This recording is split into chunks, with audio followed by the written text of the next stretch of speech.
And welcome back to Let's Play Megaman Zero. We finally reached the last stage, and it's about damn time if I do say so myself. Now of course, following Mega Man tradition, the last stage is basically just a giant boss rush. The good news is that out of all the non-Guardian bosses that we fought, we only have to fight 4 of them here. So that's kind of a minor bonus, I guess, but I'll take whatever I can get.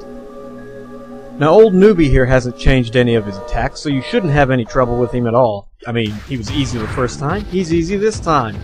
And especially since you should now have the flame chip, which makes quick work of the poor bastard.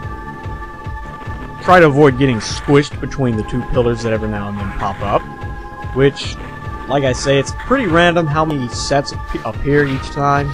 Usually it's just 3, but every now and then he can go 2, 4.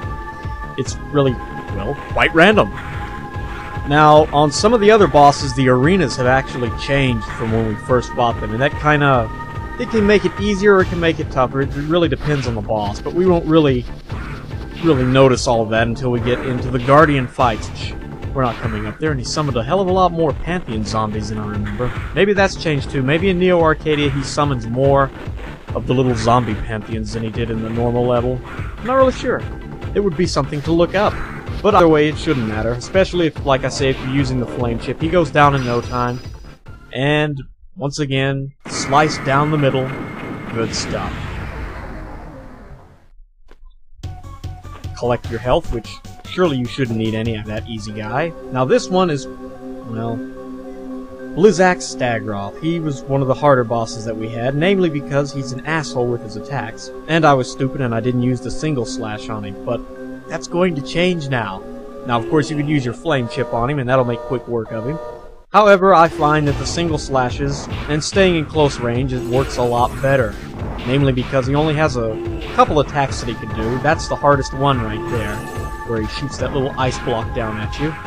As long as you stay right up in his face and slash him like that, there's not a whole lot you can do, and yeah, that was rather anticlimactic if I do say so myself. Collect your health, and on to the third of 4. This guy, who still can't believe that we beat his ass, which I can't believe they were able to put him back together so quick. I mean, we sliced his ass in half. That's not exactly something you can fix with a roll of duct tape and super glue, you know. But they apparently have the ability to work wonders. Wish I had a mechanic like that. Now he does the same attacks here. He doesn't use EX skill here either, which really doesn't hurt my feelings at all. And I make a lot better use of the single slash, as you can see. Namely, by not getting hit by that little bastard. And he goes down. Nothing flat. Sliced in half again. Let's see them put him back together again. I don't think that's going to happen. Actually, it will, but we will get into that in the next game. Now, this asshole lies to you. He says that he's analyzed all of your skills and he's learned some things. Well, that's bullshit. He hasn't learned a damn thing. He does the same things over and over. Although, he actually uses his Wrecking Ball attack this time. Didn't do that last time for some unknown reason, but as you can see, it's pretty easy to dodge. You can either slice the little tether, and that will stop the attack immediately, or you can dash under him while he's, swinging towards you. Same difference. Just slicing the tether makes it go by faster, so that's what I did. Damn him and the stupid tusk thingies.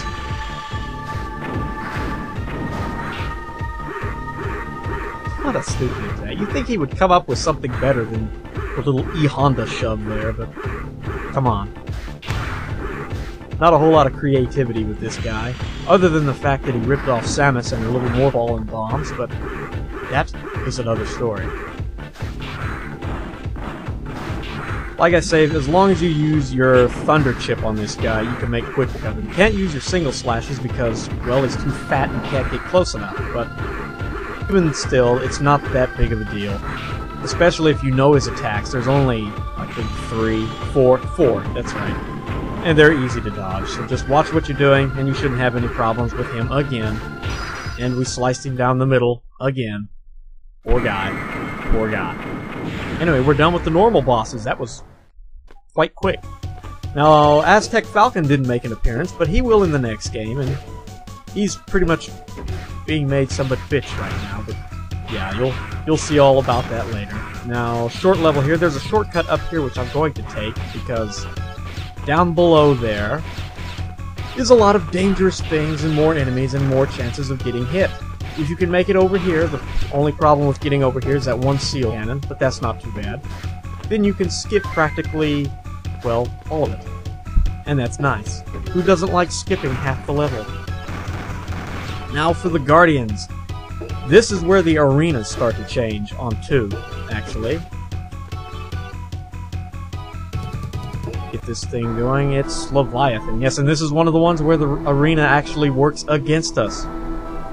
There are more spike pits, the areas that you can stand on are smaller, and yeah, there's no hills or anything, so it makes it harder to get her down low enough to where you can use a single slash on her. Which means that I'm not going to be able to kill her very quickly this time.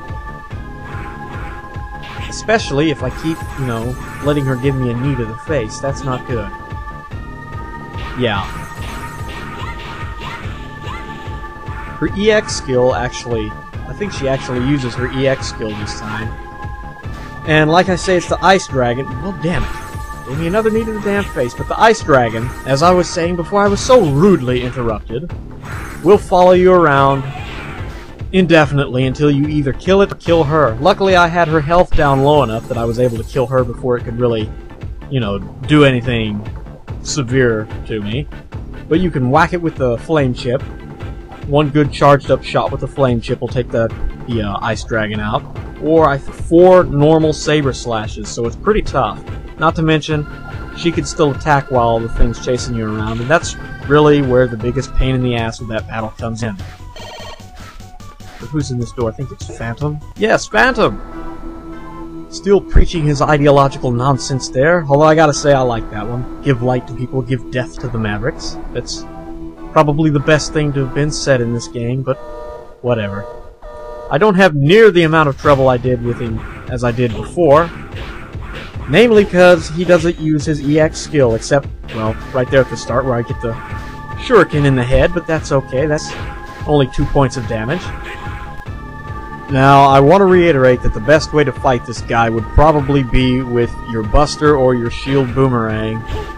Namely because it's pretty dangerous to get close to the guy. As you can see, his little sword attack there is quite quick and quite strong.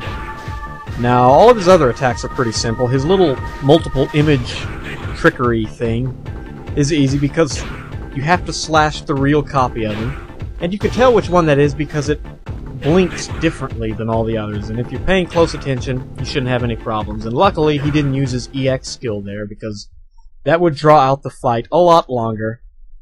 And I'd probably take damage. Anyway, he's apparently mad because we spanked his monkey, his little pet monkey, a little earlier in the game. So he's going to try and take us down with him by self-destructing. Wow. That's some self-destruct device, and how the hell did that kill him? That's like... It's like his self-destruct device was a single firecracker, you know? It's not really going to do much. So that was kind of... I don't know, you think it would have been a little bit bigger of a boom, but whatever. On to the next one, Fafnir. As you can see, the arena has changed again, except this time it's in our favor. This makes his EX skill a lot easier to dodge. I don't know what it is, but whenever he uses his little fire rain EX skill on the hills in his main level, it just seems that the damage radius of his attacks is a lot bigger than on a flat surface like it is here, which makes it a lot easier to avoid here. Now, he is kind of a spamming bitch. He's the worst Guardian. In terms of spamming his EX skill, as you're about to see. There's 1. There's 2. Good stuff. Gotta love it. But, like I say, it's easy to avoid. And if all else fails, you can, if he's on one side of the screen, run all the way to the other, and you'll be out of range of his EX skill. So, you have options. Not to mention he's a wussy. He went down in less than, I think, 30 seconds? Pretty good. Might be a speed run there, eh?